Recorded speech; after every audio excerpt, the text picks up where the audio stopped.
മനുഷ്യന്റെ ലജ്ജ, ഈ നാണുണ്ടല്ലോ, അത് എടുക്കപ്പെട്ടുകൊണ്ടിരിക്കുക. ഉളുപ്പില്ലായ്മ, ആ ഉളുപ്പില്ലായ്മ എടുക്കപ്പെട്ടുകൊണ്ടിരിക്കുന്നു എന്നുള്ളതിന്റെ ലക്ഷണമാണ്. നമ്മളൊക്കെ ഒരു കാലത്ത് ഭ്രാന്തന്മാരെ കാണുമ്പോ നോക്കിക്കുകയായിരുന്നു. സത്യ, അന്ന് അപൂർവമായിരുന്നു ഭ്രാന്തന്മാര്. ഇപ്പൊ ഒരു ഭ്രാന്തൻ അത പോന്നാന്ന് പറഞ്ഞാൽ കുട്ടികളൊക്കെ അങ്ങനെ നോക്കിക്കും, അല്ലെ? ഓനെ എന്തെങ്കിലുമൊക്കെ ആക്കിയിട്ട് പിന്നാലെ പോക്കിയിട്ട് ഓനങ്ങനെ നോക്കിക്കും, ഓനെന്താ വേദനയാക്കും, ഓനെ കളിപ്പിക്കും. കാരണം ഭ്രാന്തന്മാരുടെ മാനസികാവസ്ഥ എന്തെന്ന് അവർക്ക് പോലും അറിയൂല.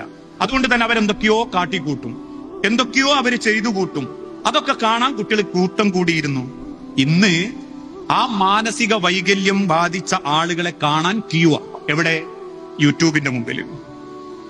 മാനസിക വൈകല്യം ബാധിച്ച ആളുകൾ, എന്തൊക്കെ മാനസിക വൈകല്യമുള്ളത്? ഒന്നും ഉടുക്കാതെ പുറത്തേക്ക് ഇറങ്ങുക, അത് പെണ്ണുങ്ങളാ.